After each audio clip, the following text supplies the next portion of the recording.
করলো PMC Prestige TMT বার, শুধু সম্মান নয় ভরসার আরেক নাম।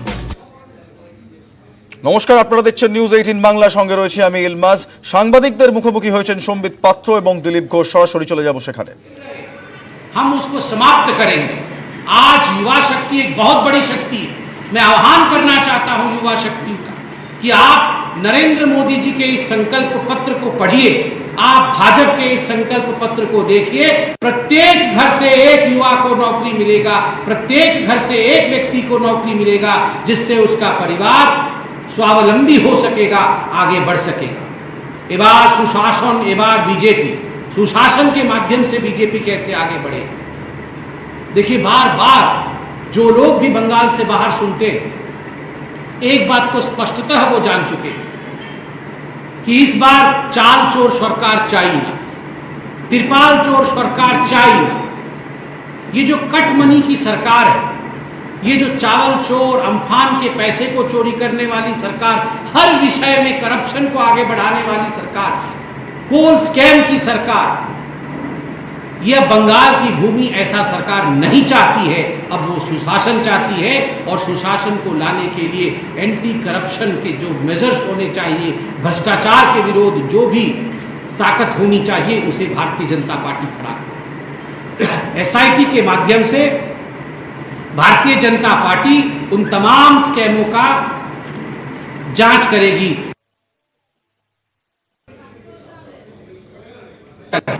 बंधुगण, एबार अर्थनैतिक उन्नयन, एबार बीजेपी किस प्रकार से अर्थनीति को आगे बढ़ाकर, इकोनॉमी को आगे बढ़ाकर सोनार बंगला को उसके लिए एक इकोनॉमिक रिवाइवल टास्क फोर्स बनाया गया है, और किस प्रकार 1500 करोड़ रुपए, ये मैं स्पेशल मेंशन करना चाहूँगा।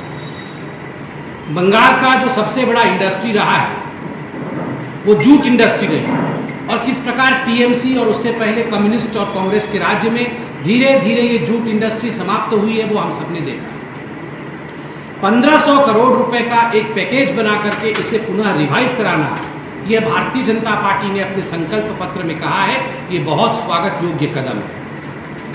एबार पूरी कथामो, एबार बीजेपी इंफ्रास्ट्रक्चर को आगे बढ़ाकर, हमने इसी बंगाल की पवित्र भूमि में देखा था किस प्रकार से करप्शन के कारण एक ब्रिज गिर गया था, और लाइव टीवी में हमने देखा था छटपटाते हुए गरीब साधारण लोग किस प्रकार उस पर दब गए थे। इंफ्रास्ट्रक्चर की आवश्यकता है।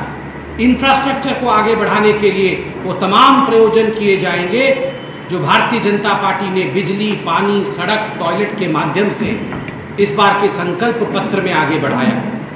ए बार संस्कृति, ए बार बीजेपी, यह कोई साधारण भूमि नहीं, बंगाल की भूमि संस्कृति की भूमि, यह आदरणीय टैगोर जी की भूमि है, यह सुभाष जी की भूमि, यह भूमि सोनार बंगला की भूमि। और यहाँ अपने संकल्प पत्र के माध्यम से भारतीय जनता पार्टी ने स्पष्ट किया है कि हम सरकार में आएंगे तो we will institute a Tagore prize. जैसे विश्व में नोबेल प्राइज, वैसे ही आदरणीय टैगोर जी के नाम से टैगोर प्राइज, ठीक उसी प्रकार जिस प्रकार विश्व में ऑस्कर अवार्ड्स हैं, सत्यजीत राय जी के नाम से भी हम अवार्ड देंगे। और 11,000 करोड़ रुपए वेस्ट बंगाल को भारत की सांस्कृतिक राजधानी, कल्चरल कैपिटल बनाने के लिए इस संकल्प पत्र में हमने संकल्प लिया है, हमने ये वादा किया।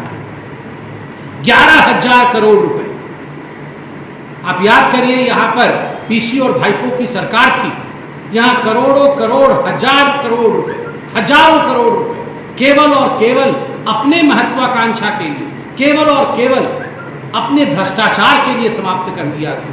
यहाँ मोदी जी 11,000 करोड़ रुपए बंगाल के इतिहास को, बंगाल के स्वाभिमान को, बंगाल की संस्कृति को पुनः जागृत करने के लिए उन्होंने संकल्प पत्र में लिखा है। मुझे लगता है ये बहुत बड़ा कदम है, ये स्वागत योग्य कदम है। जितने भी यहाँ मंदिर है बंगाल में, ये पुण्य भूमि है, यह माँ काली की भूमि है, ये माँ दुर्गा की भूमि है, भद्रकाली की भूमि है।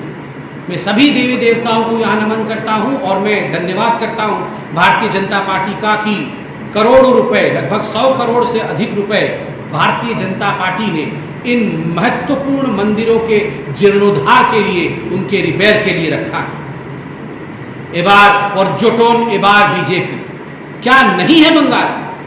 पर्यटन के दृष्टिकोण से, टूरिज्म के दृष्टिकोण से बंगाल आज पूरे हिंदुस्तान का नंबर 1 राज्य होना चाहिए, किंतु मुझे दुख के साथ कहना पड़ रहा है, संस्कृति होते हुए, इतिहास होते हुए, महान धरोहर होते हुए, पर्यटन के एक से बढ़कर एक स्थान होते हुए, जिस प्रकार यहाँ वैमनस्यता की राजनीति की गई, जिस प्रकार यहाँ तुष्टीकरण की राजनीति की गई, यहाँ भ्रष्टाचार को आगे बढ़ाया गया है, पर्यटन के प्रति और टूरिज्म के प्रति टीएमसी की सरकार का कोई ध्यान नहीं था।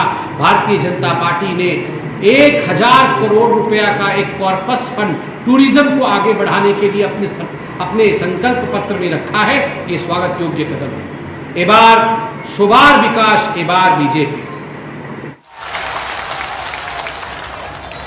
মা বোনেরা অনেক কাজ করেন, কিন্তু সংসারে আনতে নুন আনতে পান্তা পোড়ায়, আপনাদের সব টাকা খরচ হয়ে যায়। তাই আমাদের সরকার এবার থেকে সামাজিক সুরক্ষা স্কিমে মা বোনেদের শিডিউল কাস্ট শিডিউল ট্রাইব 1 আর অন্য মা বোনেদের 500 টাকা করে হাত খরচা দেবে প্রত্যেককে, সবাই পাবেন। বিধবা ভাতার জন্য এবার আর কান্নাকাটি করতে হবে না। 18 বছর থেকে যত বছর হয় বিধবা ভাতা পেয়েই যাবেন, 1000 টাকা করে, কোনো বাদ যাবে না। প্রতিবন্ধী ভাতা সবাই পাবেন, পুরোহিত ভাতা পাচ্ছে, আজকে মুয়াজ্জিন ইমামরা পাচ্ছে, মাজিদ খান পাচ্ছে, লোকপ্রশাসন শিল্পীরা পাচ্ছে, কৃষক বার্ধক্য ভাতা আছে পাচ্ছে, তপশিলি আদিবাসীরা 60 বছর হলে বার্ধক্য ভাতা পায় সবাই। এছাড়াও আমি আর একটা কাজ করবো, যেটা বলছিলাম, মৎস্যজীবী ভাই বোনেরা চাষ করতে যান, হারিয়ে যান, ঝড়ে জলে চলে যান। আগে তো কেউ খবরও রাখতো না, বাংলাদেশে গিয়ে আটকে রেখে দিত, জানতো না তারা। আমরা একটা কার্ড করে দিয়েছি আমাদের সরকার আশায়। এই কার্ডটা আপনি যেখানেই যান না কেন, আমরা এখান থেকে জানতে পারবো আপনার নৌকাটা কোথায় গিয়ে আটকে আছে, অথবা আপনি বেঁচে আছেন কিনা, অথবা আপনি কোথায় পড়ে আছেন। আমরা সেখান থেকে আপনাকে উদ্ধার করে নিয়ে আসি। কই আসে আনিনি? বাংলাদেশে কত লোক চলে গেছিল, কত মৎস্যজীবী, সবাইকে নিয়ে আসা হয়েছে। একটা মৎস্যজীবী মরে গেলে আমরা তাকে 2.5 লক্ষ টাকা করে দিই। এবং মনে রাখবেন, আমরা আর একটা কাজ করছি, মেয়েদের জন্য যেমন মা বাবাকে ভাবতে হচ্ছে না, আগামী দিন ছেলে মেয়ে কাউকে ভাবতে হবে না। তারা তো ডাক্তার হবে, ইঞ্জিনিয়ার হবে, আইএস হবে, আইপিএস হবে, আমেরিকা যাবে, রাশিয়া যাবে, লন্ডন যাবে, দেশে পড়বে, বাংলায় ফিরে আসবে, মা বাবার মুখ উজ্জ্বল করবে। আমরা মে মাসের পর থেকে একটা সিদ্ধান্ত নিয়েছি, 10 লাখ টাকা পর্যন্ত এক একটা স্টুডেন্টকে ক্রেডিট কার্ড করে দেবো, এবং সেই টাকা দিয়ে সে তার নিজের পড়াশোনা চালাবে। খুব কম সুদে, সুদই নেই প্রায়, খুব কম, মাত্র 4%। সে যখন দাঁড়াবে তখন 4% ইজ নাথিং। এমএসএমইতে আমরা অনেক এমএসএমই তৈরি করব। সাগরে আমি ভালো হাসপাতাল আগামী দিন তৈরি করার পরিকল্পনা আমাদের আছে, কারণ সাগরে প্রচুর লোক আসে। আপনারা জানেন আমরা কাকদ্বীপেও করেছি, ওখানেও আছে, কিন্তু সাগরকে কেন্দ্র করে আমার অনেক পরিকল্পনা আছে।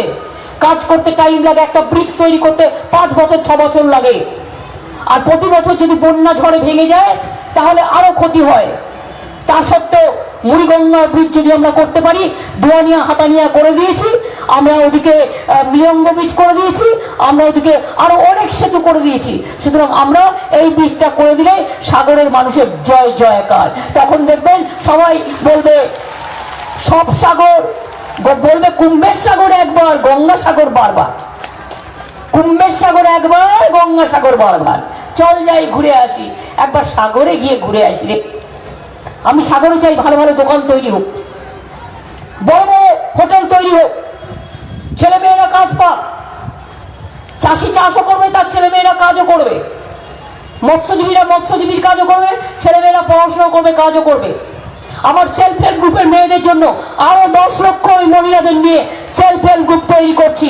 25,000 কোটি টাকা দেনা আপনাদের ঋণ দেওয়া হবে, তার 30% গভর্নমেন্ট নিজে দেবে। মনে রাখবেন, কাজে এইসব পরিকল্পনা আমরা করেছি, এগুলো প্রত্যেকটা হবে, আরো বেশি কাজ হবে, উন্নততর তৃণমূল গভর্নমেন্ট হবে, উন্নত থেকে উন্নততর। এই 8 বছরে যা করেছি, আগামী 5 বছরে তার ডাবল করব। এবং আমরা বলেছিলাম 50,000 পুকুর কাটবো, 3.5 লক্ষ পুকুর কেটেছি। সবচেয়ে বেশি কাজ করে দিয়েছি। বাংলা আজকে 100 দিনের কাজে প্রথম।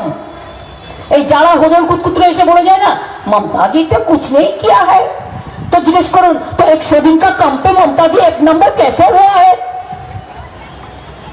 বলবে মমতা তো কিছু করেনি। রাস্তাঘাট তুমি করে দিয়েছো, কন্যাশ্রী তুমি করেছো, রূপশ্রী তুমি করেছো, সমবায় তুমি করেছো, সবুজ সাথী তুমি করেছো, দুয়ারে সরকার তুমি করেছো।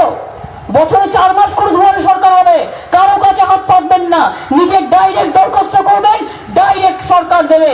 এটা হচ্ছে সেপ্টেম্বর, আগস্ট এবং নভেম্বর, ডিসেম্বর, 4 মাস আপনার বাড়ির সামনে দুয়ারে সরকার হবে, যাতে মানুষকে হ্যারাস হতে না হয়। কেউ ছোটখাটো ভুল করে থাকলে মনে রাখবেন, যদি কেউ আমফানের টাকা থেকে বঞ্চিত হন চিন্তা করবেন না, দরখাস্ত করবেন, আমি কথা দিচ্ছি করে দেবো। কারণ এটা অলরেডি ইনস্ট্রাকশন দেওয়া আছে, এটা অলরেডি ডিস্ট্রিক্ট ম্যাজিস্ট্রেটদের বলা আছে, এটা আজকে নয়, ইলেকশন ডিক্লেয়ার হওয়ার আগে বলা আছে। ইলেকশন চলছে বলে হয়তো কাজে একটু ডিলে চলছে, কারণ এখন ইলেকশনের কাজ করছে সব। এইসব নিয়ে চিন্তা করবেন না, এগুলো ছোটখাটো কাজ। তাই বলি খেলা হবে কি মা বোনেরা? খেলা হবে, একটু রান্না বান্না হবে, একটু হাতা খুন্তি হবে, একটু বেলনায় রুটি বেলা হবে, একটু ফুলকো লুচি বেলা হবে। দেখবেন লুচিটাও ফুলবে আর ওরা হিংসায় হিংসায় জ্বলবে। হিংসায় হিংসায় জ্বলছে আর আমাকে গালি দিয়ে বেড়াচ্ছে, আমার কিছু যায় আসে না, আমার গায়ে ফসকা পড়বে না। বন্ধু আমাকে আগে মাথায় মেরেছে, আমাকে কোমরে মেরেছে, আমাকে পেটে মেরেছে, আমার দুটো হাত ভেঙে দিয়েছে, আমার চোখে অপারেশন করতে হয়েছে, আমার পেটে 3 বার অপারেশন করতে হয়েছে, মাথায় অপারেশন করতে হয়েছে। বাকি ছিল আমার পাটা। ভেবেছিল ইলেকশনের আগে পাটা জখম করে দাও যাতে ইলেকশনের মিটিংও করতে না পারে। আমাকে ডাক্তাররা বললো 15 দিন কিন্তু আপনাকে বিছানায় শুয়ে থাকতে হবে, কারণ 6 সপ্তাহ টাইম লাগবে প্লাস্টারে। আমি বললাম ডাক্তারবাবু ক্ষমা করবেন, আমার একটা পা তো কি হয়েছে, আমার মায়েদের তো 2টো পা আছে, আমার বোনেদের তো 2টো পা আছে। ওদের কাছে আমি যাব, মা বোনেদের কাছে যাব, ওরা ঠিক বুঝতে পারবেন আমার কষ্টটা। তাই বলছি খেলতে নেমেছি, খেলবো, জিতবো, হারার জন্য খেলতে নামিনি। খেলা হবে যদি ওরা কোনো রকম ভোট লুটতে আসে, হাতা খুন্তি দিয়ে তাড়া করবেন। আর একটা কথা আমি বলে রাখি, বঙ্কিমবাবু সাউথের সব এমএলএ বলে দেবেন প্রার্থীদের, 1 নম্বর 30টা করে মেশিনে ভোট গুনেই চালু করে দেবেন না, তাতে কিন্তু বিজেপি ভোট ভরে রাখতে পারে। 30টা করে মেশিনে ভোট গুনে 2 বার অন করবেন মেশিন, 2 বার অফ করবেন মেশিন, তারপরে ভোট চালু করবেন। 2 নম্বর মেশিন খারাপ করে হ্যারাস করবে, অনেকগুলো বুথ বেছে নিয়েছে, সেখানে বিজেপির ভোট, নতুন ভোট ভরে দেবে। মেশিন 30টা গুনবেন, গুনে আবার 2 বার করে অন করবেন, 2 বার করে অফ করবেন। আর ভ্যাপার মেশিনে দেখবেন ঠিক মতো যেটা টিপছেন সেইটা পড়ছে কিনা, একটা দেখলে হবে না, সবটা দেখতে হবে। 3 নম্বর ভোট হয়ে গেলে মেশিনটা রক্ষা করতে হবে ভালো করে, কর্মীদের পাহারা